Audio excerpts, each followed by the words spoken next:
Jaribu kuzungumzia TRC yote. So mara nyingi nafikiri nikiwa nikisimama hivi wengine mtajua nazungumzia standard gauge tu. Lakini TRC ni shirika tunafanya kazi. Ninapozungumza sasa hivi kuna train nyingi tu zaidi ya 10 ziko huko njiani, zingine zinatoka bara, mimi zinatoka huko Dar es Salaam zinaenda bara, kuna zingine zinatoka bara zinakuja juu, zinakuja huko Dar es Salaam. Kwa hiyo ni shirika ambalo tupo active. Kwa hiyo nafikiri ni vema nikawa rational balance. Tazungumzia miaka mitatu iliyopita yale ambayo tunayafanya kwa maana uendeshaji, lakini vile nitazungumzia upande wa miradi tulionayo. Kama shirika tuna kazi mbili muhimu zaidi. Ya kwanza tunasafirisha watu, lakini tunasafirisha vile na bidhaa. Lakini pili tuna kazi ya kusimamia na kuendeleza miundombinu ya reli. Kwa tuanze upande wa uendeshaji.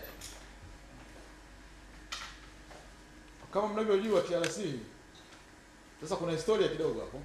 Ni vyema labda mkafahamu kwamba kabla ya kuwa TRC sasa hivi tulikuwa makampuni mawili. Kulikuwa na TRL na kulikuwa na TRL, Tanzania Railways Limited, na kulikuwa na LAHACO, Rail Asset Holding Company. TRL kazi yake ilikuwa ni kuendesha hizo treni unazoziona. Lakini LAHACO, Rail Asset Holding Company, kazi yake kubwa ilikuwa ni kusimamia miundombinu. Sasa na zilitokea kutokana na historia kwamba kulikuwa na serikali miaka ya 97 kulikuwa na kuorozeshwa katika makampuni ambayo yanatakiwa kubinafsishwa. Kwa hiyo hili ikaja tukapata makampuni mawili ya LAHACO na TRL. Na TRL ilikuwa inamilikiwa na kampuni ya Wahindi, Lights. Ilikuwa na asilimia 51 na serikali ilikuwa na asilimia 49. Kwa tulikuwa na makampuni mawili. Baada ya kuona kwamba kila ambacho kilifanya kuwa na makampuni ya mawili hakitimilika, so tulitegemea kwamba kwa kuwa na makampuni mawili kutakuwa na ufanisi mkubwa sana katika uendeshaji.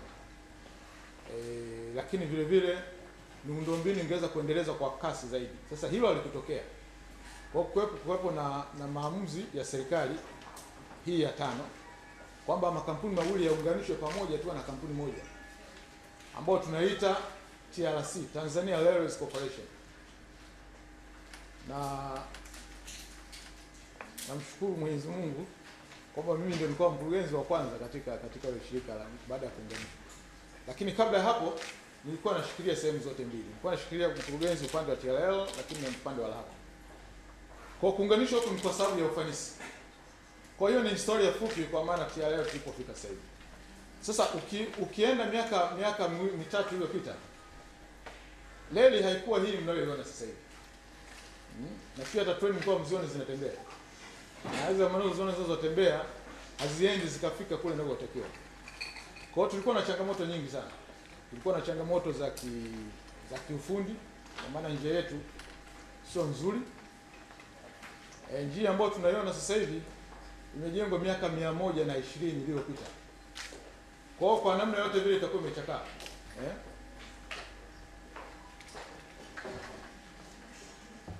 Kwa hiyo hata ufanisi wake sio ule ambao unaweza ukafikiria kwamba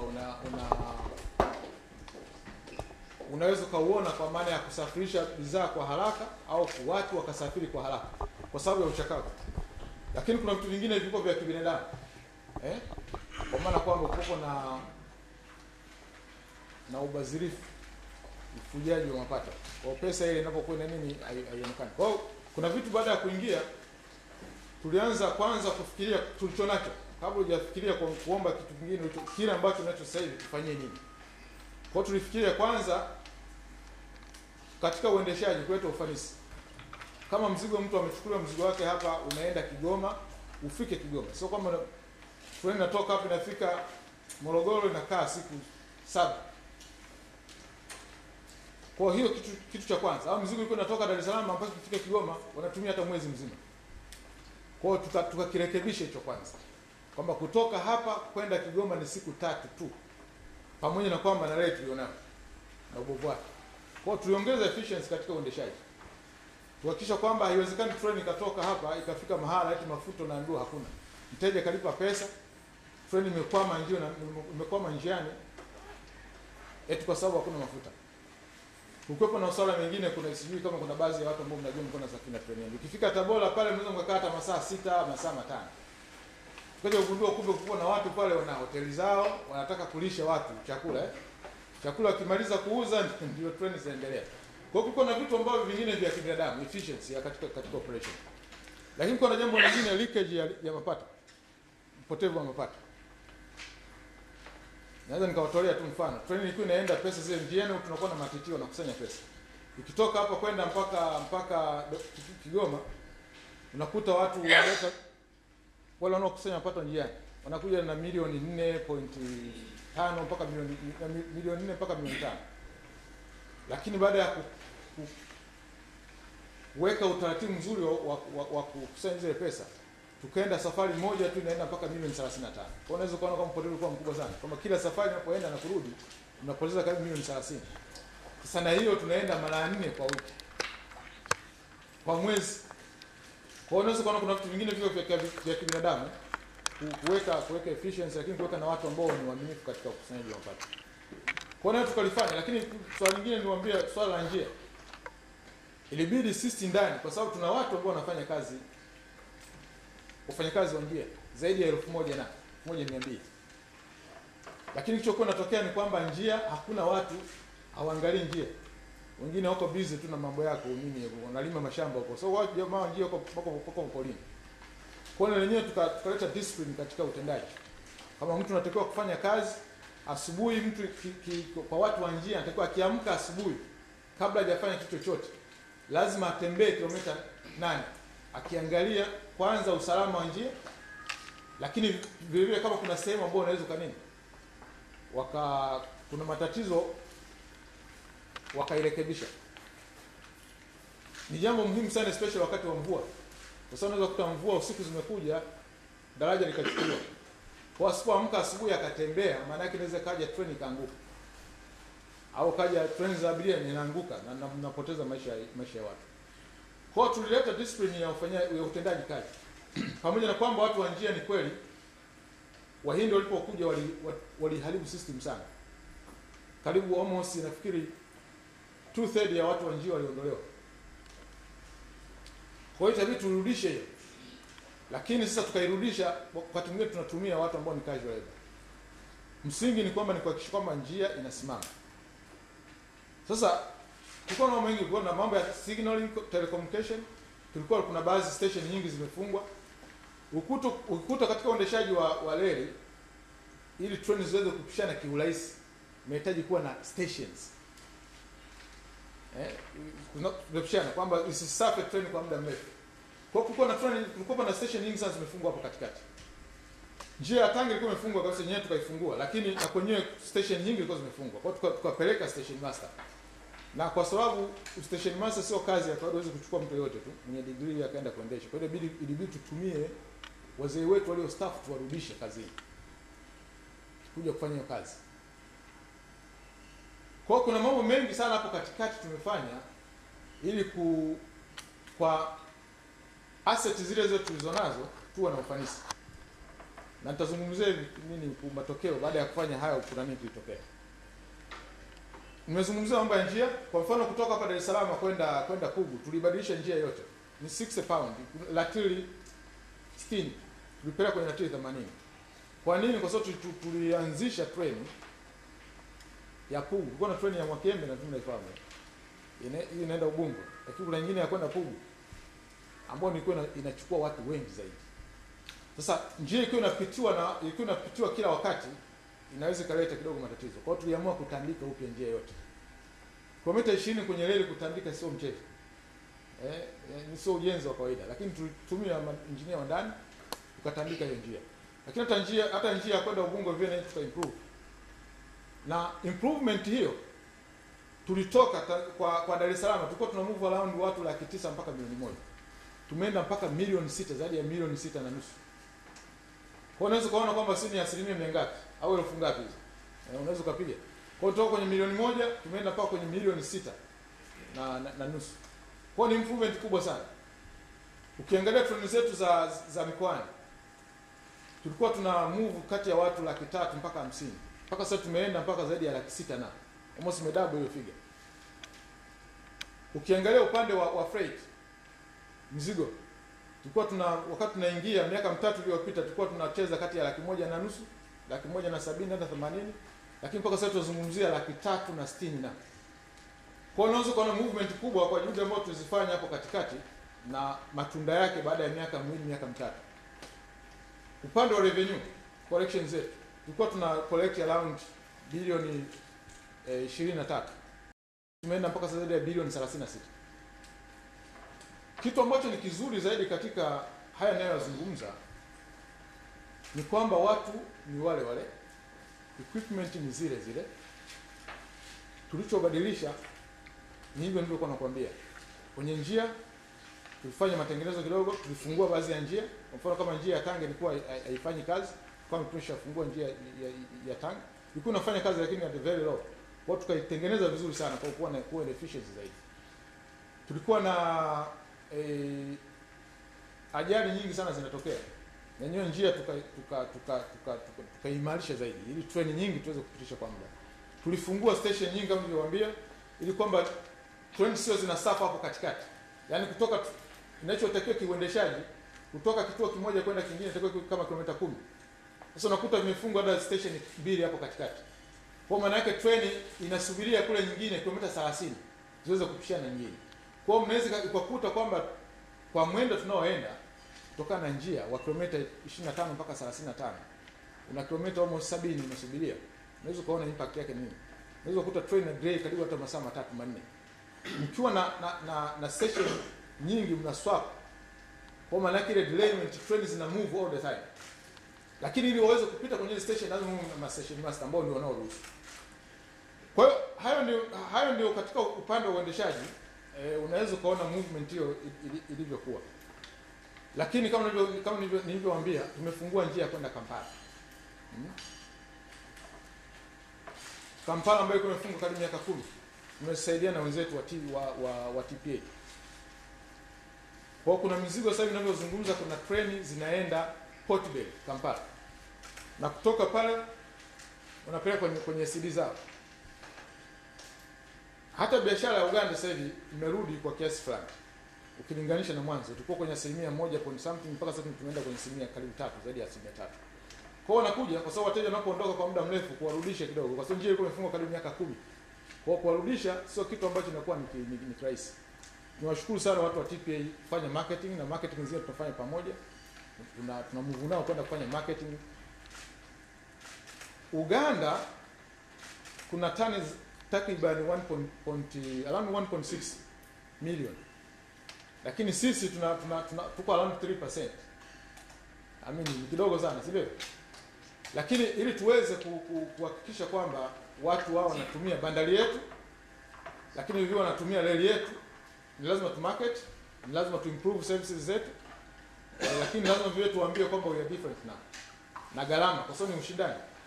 Wanakuwa na option ya kupitishia north au kupitishia barabara za huko. Kwa hiyo wafanyabiashara wana option kubwa ukilinganisha na zamani sasa hivi. Kwa the only way unaweza kucompete katika mazingira kama hayo ni kuimprove your services na kupunguza muda. Kama labda njia nyingine unatumia siku 8, then wewe utumie siku 5 kwa gharama iliyo chini.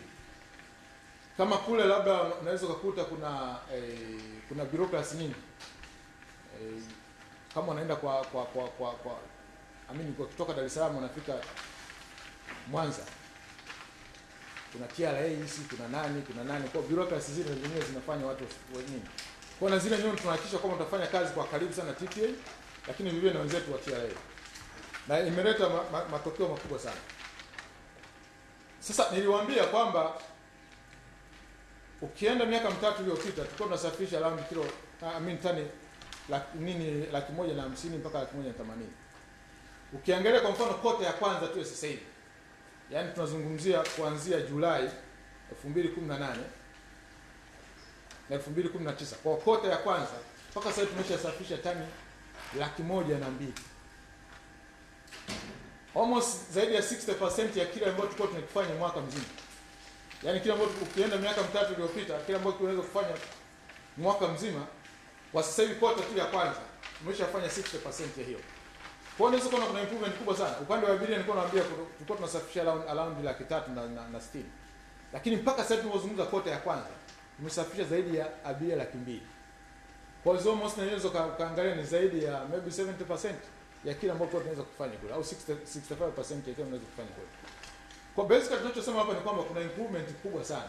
Efficiency operation, discipline katika cooperate ya mambo inahitaji discipline. Tukwambia watu nafika train kwa mfano Taboli na kaa masaa 6. Why? Kwa sababu kuna watu wanauza vyakula vyao pale. Au unaweza kufika train ya mzigo pale, mafundi inakatwa train. Naambiwa hili bewa hili na hili na hili ni bovu. Hayawezi kuendelea. Why? Kwa sababu nataka rushwa. Kwa discipline kama hizi tumeinstill. Yaani kila mmoja ajue katika nafasi yake. At the end tunamhudumia mtu mmoja tu anaitwa mteja. Mteja asipofly hatutaona mzigo. Kwa hiyo hiyo ndio huo upande wa leo ambao tunao sasa hivi. Sasa niliwaambia ningependa nizungumzie katika sehemu mbili. Kwa maana ya uendeshaji wa sasa hivi, kwa sababu kuna watu wengine wananiuliza, mbona unazungumzia tu standard gauge, mnasahau kwamba kuna train zingine tunaendesha. Lakini kama institution ya serikali au shirika la serikali, niwaambie kwamba vile tunahusiana vile na ujenzi wa reli, uendelezaji wa miundombinu. Lakini vile vile kuna project zingine ambazo zinaambatana na reli. Sasa project ya kwanza ambayo ni ndogo, tunarudishia reli ya kutoka Tanga kwenda Arusha. Mpaka sasa ninapozungumza tunaelekea sana. Lakini kwa maana ya ku-clear njia ile, tulisha clear kwa watu wa Moshi hapa kama wapo wa Arusha. Tulisha clear njia mpaka Arusha. Kwa tulichorudi sasa kuanza kufanya tunajenga madaraja. Makalavats. Kwa sababu mengi yalikuwa yamechukuliwa. Lakini vivyo kuna sehemu zingine kama maeneo ya ukipita Mombo kwenda mbele kidogo pale watu waliiba zile nini? Sliper zile za vyuma na mataaluma yake. Mataaluma na reli zake. Kama kilomita 7. Kwa hiyo inabidi tupeleke reli kule kwa ajili ya utandikaji. Kwa kule tunaendelea vizuri na mategemeo yetu tutegemea kama mpaka tulipofika mwishoni wa Disemba tu tumeshafika Moshi. Na kuanza operation. Na kuna mzigo mingi tu kule. Ukiangalia kwa mfano Tanga Cement ambao ni wateja wetu wakubwa sana. Almost zaidi ya 50% ya mzigo yao wanauza kaskazini kwa maana ya Moshi, Arusha, Kilimanjaro, Arusha. Kwa kuna mzigo mingi. Mbolea kuna matani mengi tu yanapelekwa kule. Kwa maana ya mzigo tutapata mzigo immediate train itakapomalizika. Hiyo ni project ndogo. Lakini kuna project nyingine ambayo tunafanya kwa sasa hivi. Tunalipea njia iliyoko. Na watu wanauliza maswali, kwa nini mnajenga at the same time mnalipea? Tunafanya hivyo kwa sababu njia tulionao sasa hivi inaweza kutuconnect pekee kwenda mpaka Arusha, kwenda Moshi. Yaani ndio mtandao tulionao kilomita 2,600 ambao ziconnect angalau nchi nzima. Na ujenzi wa reli mpya mtaona baadaye sio kitu kidogo. Inahitaji fedha nyingi. Na tutahitaji muda kuweza kuwa na network ya kucover nchi nzima. Kwa wakati huu tutahitaji njia.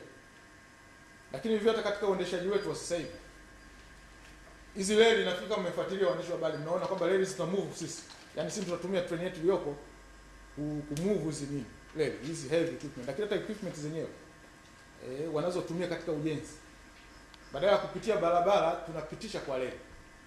Kwa hata kama ule ujenzi utakapokuja kuanza reli ya kujenga kutoka Tanga kwenda Arusha standard gauge kwenda Msoma, bado tutahitaji reli kupitisha vitu.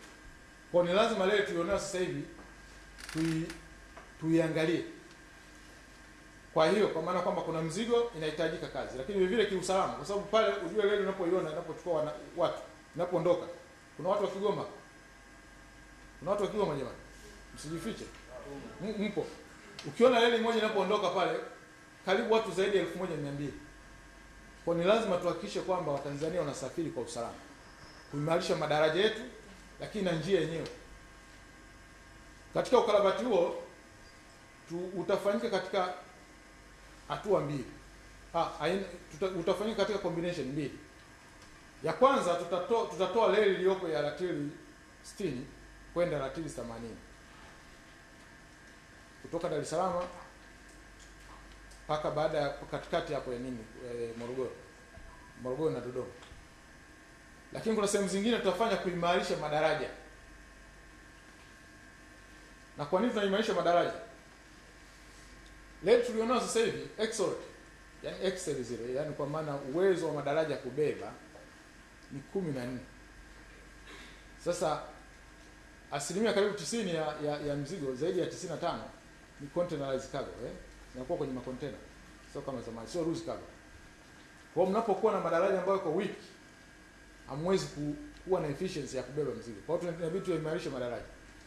Kwa hiyo tutakuwa na hizo kazi mbili za kubadilisha reli yenyewe, lakini vile vile na kuimarisha madaraja yetu kutoka excel 14 kwenda 25. Na hiyo itaongeza maisha ya reli iliyopo, lakini vile vile itaongeza uwezo wake wa kuweza kufanya kazi. Na mimi na imani katika kadri ujenzi unavyokwenda, inawezekana miaka 10 inayokuja bado tutakuwa tunahitaji ile. So lazima tuhakikishe kama tuko connected. Hata kwenye system unapokuwa na run two system unataka kureplace. Unyakui tu kama umeshaanza kujenga hii ya kwanza afu system nyingine unaifunga mara moja. Una run parallel. Utakapoona efficiency ya hii inakaribia na hii au zinafanya huko okay, then unaweza kufunga nyingine. Kwa hiyo huwa ni ujenzi wa, na ninapozungumza sasa hivi kwa kandarasi wako site. Tuna kambi mbalimbali, nafikiri kuna Ngerengere, kuna kambi yao, nyingine Kilosa, nyingine Mintingu, mbele kidogo ya nini ya Dodoma kama unaelekea Tula. Kampuni ambayo inafanya hiyo kazi ni ya Uchina, inaitwa CCECC. C mbili za mwanzo au kuna E katikati au C za mwisho. Ndio nao tufanyie ukarabati. Na ninapozungumza niwaambie kwamba wako kwenye site. Tuna consultants ambao ni wasimamizi kutoka wanaitwa Doha kutoka South Korea. Wanaosimamia huo mradi mzima.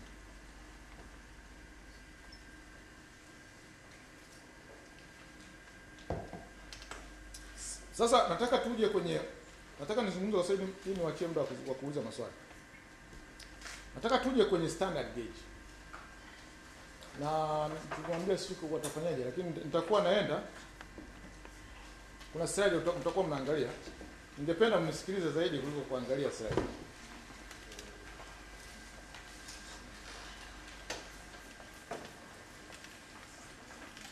Katika ujenzi wa standard gauge ambao najua ndio project kubwa kama shirika la reli tumepewa kusimamia kwa niaba ya serikali. Ujenzi tulivyojiwekea ni kwamba tunajenga kutoka Dar es Salaam awamu ya kwanza hiyo. Ndani mle kuna phases mbalimbali. Kutoka Dar es Salaam kwenda Mwanza ambao ni kilomita 1219. Lakini then tunakutoka Tabora kwenda Kigoma kama kilomita 411. Lakini kuna matawi yake sasa. Kuna kutoka Kaliua kwenda Mpanda Kalema. Kutoka Kaliua, kutoka Mpanda Kalema ni greenfield, yani hakuna reli yoyote. Lakini kutoka Kaliua kwenda Mpanda kuna reli. Tunajenga kutoka Uvinza kwenda Msongati, ambao ni Burundi. Kuna kutoka Isaka kwenda Rusumo, ambao tena mpaka Kigali, nafikiri umeshasikia tunazungumza kila wakati. Lakini tuna sehemu zingine ambazo tunajenga kutoka Mtwara kwenda Liganga na Mtutuma. Na nyetu kwenye stage mbalimbali. Kuna ujenzi wa kutoka Tanga, Arusha kwenda Moshi. Sasa hiyo ndio mpango ya muda mrefu ya serikali. Lakini kwa sasa hivi tumeanza na kipande hiki cha kutoka hapa Dar es Salaam kwenda Mwanza. Na ninapozungumza mpaka sasa hivi tumeshaanza as I speak kutoka Dar es Salaam kwenda Morogoro. Tutaonyesha baadaye pale. Kuna video tutacheza muone baadhi ambao wengine naweza nikaona nyuso kidogo naziona zingine wameshafika kwenye site. Kwa hiyo tumetoka Dar es Salaam kwenda Morogoro. Lakini vile tulishaanza as we speak kutoka Morogoro tunaenda Makutupora, Dodoma Makutupora. Makutupora by the way iko Singida. Kwa Dodoma na Singida. Kwa ujenzi wa hapa ni kama kilomita 300. Lakini kilomita 205 ndio za njia kuu. Kilomita 95 ni njia za kupishania. Kama nilivyosema kwamba kuna kupanda station, kwa lazima tupishanie. Kuna sehemu zingine kuna marshalling yard. Yaani sehemu ambayo tutakuwa tunaunganisha train. Nitazungumza huko mbeleni features za hii train. Lakini kutoka Morogoro kwenda Makutupora ambao ni kilomita 336 njia kuu na kilomita 86 njia za kupishania, jumla tunajenga kilomita 422. Kwa hiyo in total kutoka Dar es Salaam kwenda Makutupora tutajenga kilomita 722. Kwa maana ya kilomita 1540 na nafikiri 41 njia kuu, alafu kilomita 1181 njia za kupishania. Kwa ndio huo ujenzi. Na I hope mtakuwa na kumbukumbu kwamba ujenzi wa kutoka Dar es Salaam tulianza Mei mwaka jana, na inatakiwa by November mwaka kesho tuwe tumeshafika Morogoro na kuanza commission. Kwa hiyo tunaendelea vizuri. Na upande wa kutoka Morogoro kwenda Makutupora, nafikiri mnajua kama tulianza tarehe 26 Februari. Na yenyewe kule ni miezi 36. Kwa hiyo natakiwa uishe Februari tarehe 26 Februari 2021. 2021 kwa kile kipande. Kwa hiyo kutakuwa kuna tofauti, inaisha Novemba, nyingine inaisha. Kuna mtu mmoja alisha kuniuliza katika kuzungumza kwamba tusubiriane. Ndio maana kipande cha kwanza ni project tofauti. Tumeweka vipande hivi kwa sababu ya kuhakikisha kwamba hakuna kusema kwamba hizi vipande vinasubiriana, kwamba hiki mpaka kiishe tunaanza kingine. Na treatment ni kwamba kipande kimoja ni project tofauti na kipande cha pili. Project manager ni tofauti na hata treatment ya maana kwamba kuangalia anayeendesha mradi ni tofauti. Watu tofauti kabisa, maengineer tofauti. Kwa kama nilimwambia tulikuwa kuanzia Dar es Salaam kwenda Morogoro, then Morogoro Makutupora, kutoka Makutupora kipande kinachofuatia sasa ni kutoka Makutupora kwenda Tabora. Tabora Isaka. Kutoka by the way kutoka Makutupora kwenda Tabora ni kama kilomita 294. Na kutoka Tabora kwenda Isaka ni kilomita 130. Na kutoka Isaka kwenda Mwanza ni kilomita 249. Kwa vile vipande tunaendelea navyo. Lakini vile kuna kutoka Tabora kwenda Kigoma kilomita 411.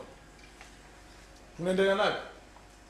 Havitasubiriana kwamba hiki kinaisha, kadri fedha zinazokuwa vinapatikana tunaendelea na sehemu nyingine. Kwa hiyo vitaenda kwa pamoja. Naweza kufika sehemu vipande vyote ya kutoka Tabora kwenda Kigoma, si kutoka Tabora kwenda Mwanza, vyote kwa vinajengwa kwa mfuko.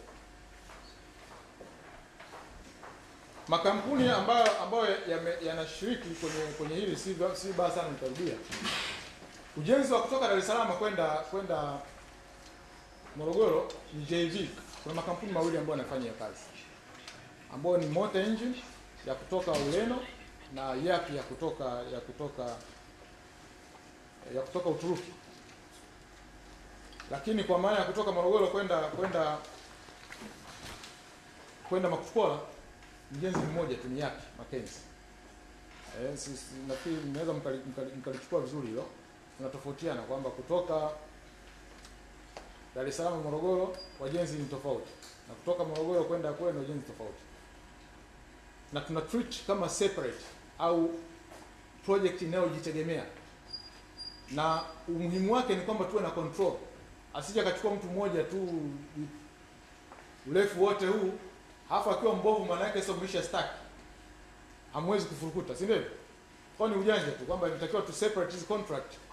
Tunaziweka katika distance ambazo ni manageable ndogo ili kusiopo na mjanja mmoja kwamba anachukua yote alafu baadaye ndio anaanza kuendesha. Sasa kama nataka kitu tumalize ndani ya miezi 30, atasema na malize ndani ya miezi 40.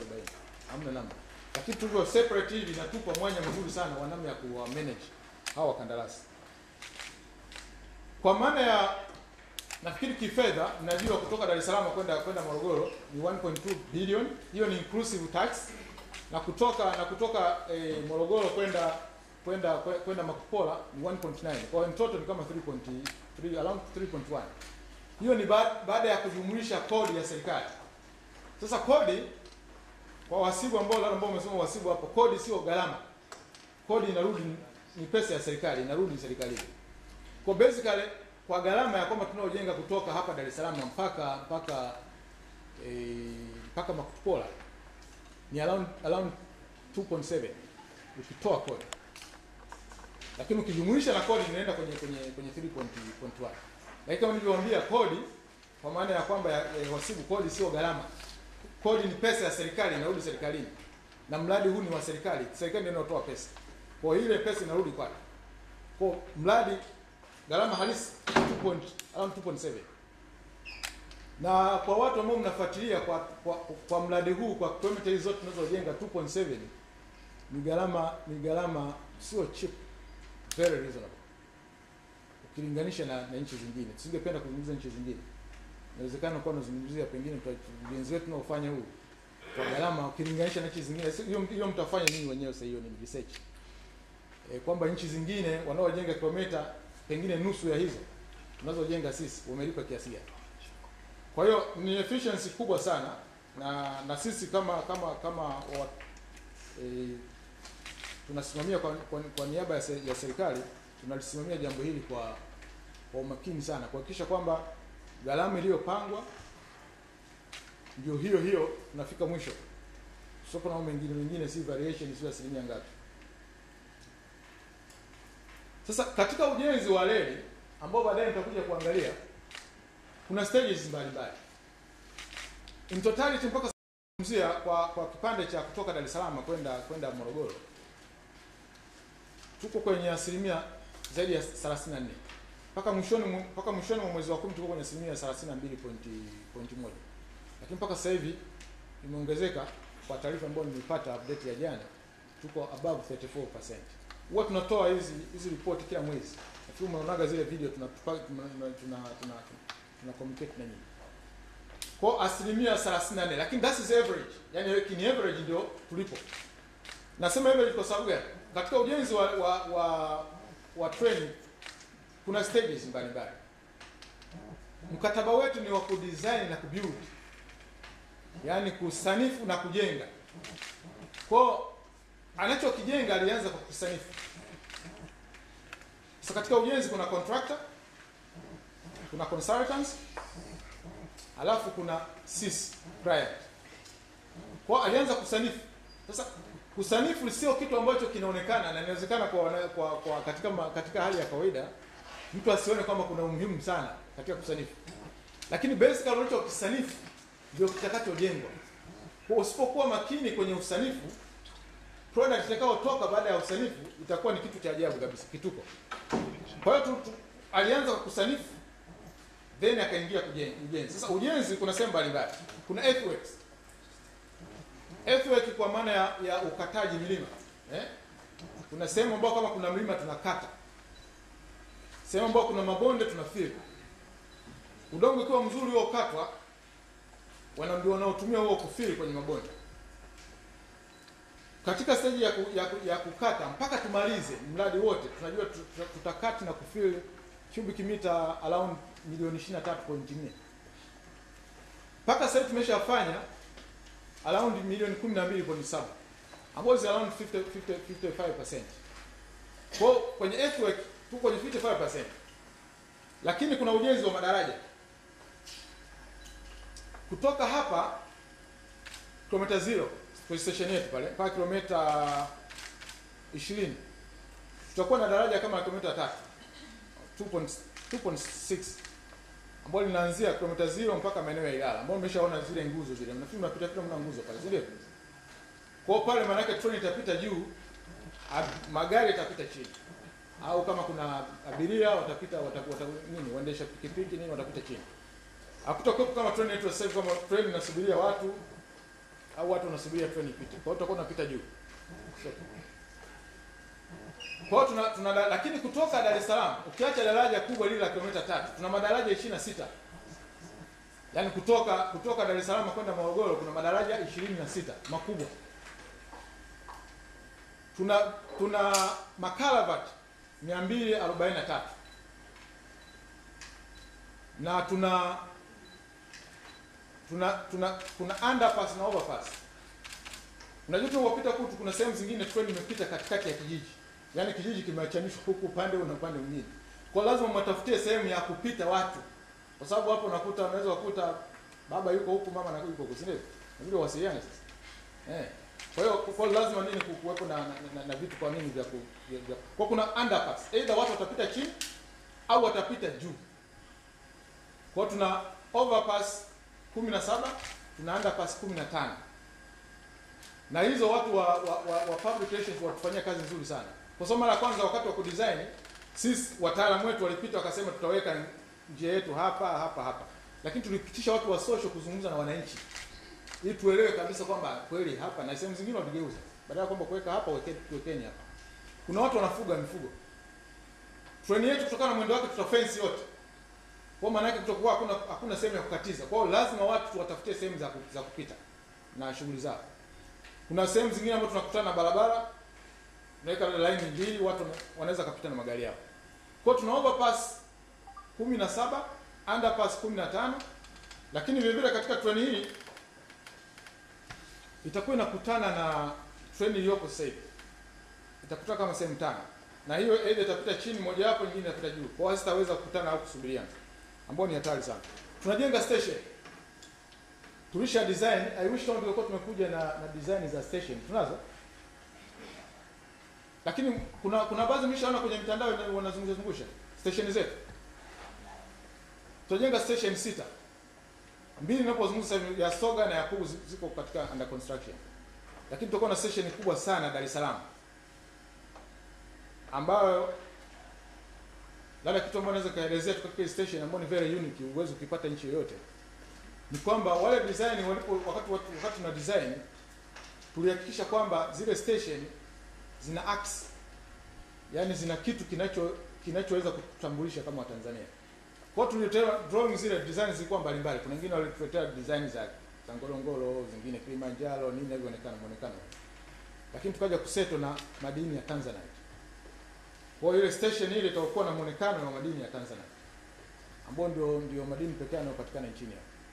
Za katikati pale tuliseto kwenye vibanda vya kijadi, Wagogo, nafikiri wa Masai, Wasukuma kidogo unaweza kuona viona vibanda. Alafu na vilemba vya kina mama. Naona kuna hawa na vilemba vya kina mama vile. Kwa tumedesign kwa kuzingatia huo nini? Taifa wetu. Kwa sessions za katikati 4 zina muonekano huo. I wish ungekuwa nazo ningeonyesha hapa. Lakini station kubwa ya Morogoro tumeangalia milima ya Uruguru ile. Kwa hiyo ina reflect.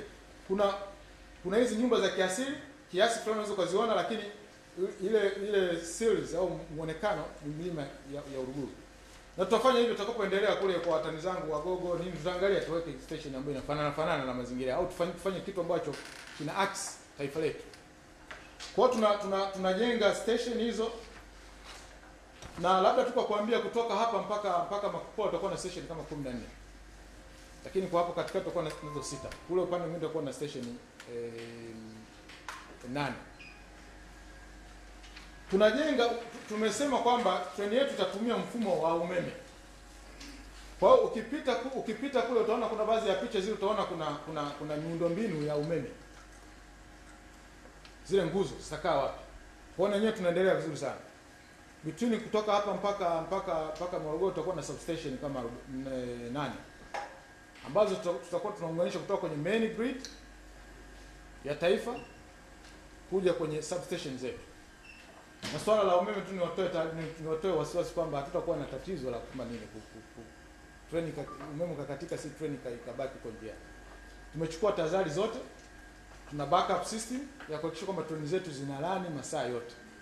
Lakini vile vile kama haitoshi, kama nilivyowaambia, treni yetu ni dual, kwa maana kwamba inaweza kutumia umeme, inaweza kutumia diesel. Kwenye shunting upande wa shanti tutatumia treni za diesel, lakini tutakuwa na precautions za kutosha in case of anything. Treni lazima, kama ni wasafiri lazima waendelee, kama ni mizigo inaenda Rwanda, inaenda Kongo, lazima iendelee. Well, that is ni swala la kuendeshaji. Nimezungumzia mawasiliano. Wakati mtakapoona picha yetu kuna sehemu tutatumia fiber. Kwa hiyo tuna sehemu za fiber ambazo kunapita na kwenye ujenzi unaendelea. Kwenye treni yetu kama utakuwa unatembea au treni yenu, tuseme treni yenu wa Tanzania. Wakati mtakapokuwa mmepanda, hakutakuwa na mahala kwamba mtandao haupatikani. Tutakuwa na fiber along the way. Kama wewe ni mtu wa kuchati, utachati mpaka Mwanza, utachati mpaka Kigoma. Hakuna cha kwamba mtandao uko chini, si mtandao unafanya nini. Tutakuwa na fiber yetu tunajitegemea tunatumia nini. Kwa hiyo na yenyewe na upande wao tunaendelea vizuri. Labda kitu kimoja ambacho huwa napenda sana kushare na waandishi wa habari. Signal tunazotumia ni tofauti na nchi zingine.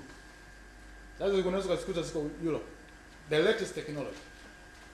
Kwa sasa hivi kuna unaendesha treni yako, inabidi usubirie ucreate treni ya kwanza kuja treni ya pili. Lakini sasa hivi inaweza kuruhusu kuweka treni hata 4 zikaenda kwenye section moja. Kwa maana yake ni kwamba unaweza kupeleka treni nyingi kwa mkupuo. Hiyo ndio difference kubwa. Sehemu nyingine tunajenga karakana. Karakana yetu kubwa itakuwa Pwani. Pale kutakuwa na dry port, tutakuwa na karakana kubwa yetu pale. Lakini na marshalling yetu kubwa itakuwa ni pale. Technical. Treni ya abiria itaanzia Dar es Salaam, lakini treni ya mizigo itaanzia Pwani. Pale ndio tutakapoanza kuunganisha mabehewa, tukapata mabehewa ya kilomita 2 yenye tukapata tani 10,000 ambao sasa na malori mangapi? 500 kwa mkupuo. Yaani pale ndio tunapofanya marshalling ya kuunganisha treni ndefu kwenda bara. Katika hatua sasa hivi kama mnavyojua tumeshaanza utandikaji wa reli kwa zaidi ya kilomita 10 sasa hivi tunaelekea kilomita 20. Na mataaluma mengine yanaingia yako bandarini. Reli. Nirudie hapo. Najua kuna confusion kati ya reli na mataaluma. Reli zinaingia bandarini. Mataaluma tuna kiwanda chetu Soga. Nafikiri baadhi yenu mlikiona kiwanda. Waandishi wa habari mlipokuja kule Soga. Kwa mataaluma nilianza kukosea. Mataaluma tunatengeneza hapa Tanzania. Na contents za mataaluma yale yanayowekwa pale chini alafu na reli zinawekwa juu. Ni maji ambayo yako Tanzania, kokoto ziko Tanzania, mchanga uko Tanzania, simenti iko Tanzania. Kwa vitu vyote vinapatikana hapa. Na pengine kwa hapo mnaenda kwenye kiwanda hicho umekuta vijana wetu ndio wanaendesha kiwanda kile. Pamoja na kwamba na wenzetu wa nje wako pale, lakini vijana wetu ndio wanaendesha. Na vile viwanda vya mataaluma tutakuwa nayo viwili. Kuna kimoja iko Soga, kuna kingine sasa tunajenga Kilosa. Na vitabaki kuwa vya kwetu. Kwa kiwanda cha mataaluma. Sasa kuna watu wanaulizia kwamba benefits ambao tumefikia mpaka sasa hivi. Kuna benefit za aina mbili. Kwa maana wa mradi wenyewe, lakini kuna benefits za kitaifa za kubwa. Kama tutakuwa na muda anaweza kuzungumza au katika maswali. Mpaka sasa hivi ujenzi wetu umeajiri zaidi ya watu 6,500. Vijana wetu wanafanya. Na humo kuna maengineer, kwa kuna professionals engineer. Lakini vile vile tuna technicians. Kuna madriver, casual labor. Kwa hiyo lakini katika 6,500 96% ya hao ni wa Tanzania, 96.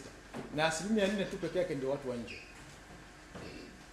Na kimkataba itakiwa 80% wa Tanzania na 20% wao watu wa nje. Wao ukiangalia tunafanya vizuri sana. Kwa 96% ni wa Tanzania, ni nzuri kwa maana ya transfer technology. Kwa tuna watu wengi sana wa Tanzania ambao wanafanya kazi. Kwa upande wa wataalamu, kimkataba itakiwa 80% ya wataalamu, kwa sababu huo utaalamu unatoka nje, inakuwa ni wa kutoka nje. Na 20% ya maengineer wangekuwa wanatoka Tanzania. Lakini mpaka sasa hivi 42% ya wataalamu, maana ya professional engineers ni wa Tanzania wanaofanya kazi pale. Na zaidi ya Tanzania engineer 189 wako kwenye ujenzi. Na wageni ni 56%. Kwa unaweza kaangalia na huko tunafanya vizuri sana. Kwa sababu tunazungumzia itakuwa 80 wageni, 20 sisi. Lakini baada yake tuko 42% professional engineer ndio walioko pale, wataalamu. Kama ni civil, electrical, signaling, au kuna QS, kuna surveyors wa Kitanzania wataalamu. Na hiyo ni nzuri sana kwa taifa, kwa maana kwamba hawa wakitoka tunajua wanachokifanya. Na tunao. Na pengine hata nizungumzie kwa sababu tuna exclude, kuna jeshi letu wananchi vile tuletea watu wataalamu 57. Kuna mainjinia mle ndani, lakini kuna fundi michundo vile vile. Kwa hiyo tunaenda vizuri sana. Mpaka sasa tuna zaidi ya makampuni 26 ya Watanzania wanaofanya kazi. Hao ni subcontractors. Na umeajiri watu zaidi ya 600. Au subcontractor na wenyewe. Kitu ambacho ni kizuri sana kwa taifa. Sasa kulikuwa na swala la local content. Local content inatakiwa iwe 40% kwa 60. Na maana yake vitu ambavyo vinapatikana hapa nchini ni lazima vipatikane hapa nchini. Najua kwamba kuna nchi zingine zinajenga reli chache ninazojua. Hata mataaluma wanaagiza nje ya nchi. Hawana kiwanda. Kwa maana yake ukiagiza mataaluma nje ya nchi maana yake nini? Unasaidia viwanda vya simenti vya nchi nyingine. Kuna wakati tunaona bei za simenti kwa zinaenda juu sana. Mshaku experience hicho kitu. Bei za simenti. Kitu ambacho hakujua ni kwamba kuna SGR ambayo inakula simenti nyingi kweli kweli. Na nafikiri serikali ilichukua hatua nzuri ya kusitisha kutoa simenti nje ya nchi ili kufanya price nyingi.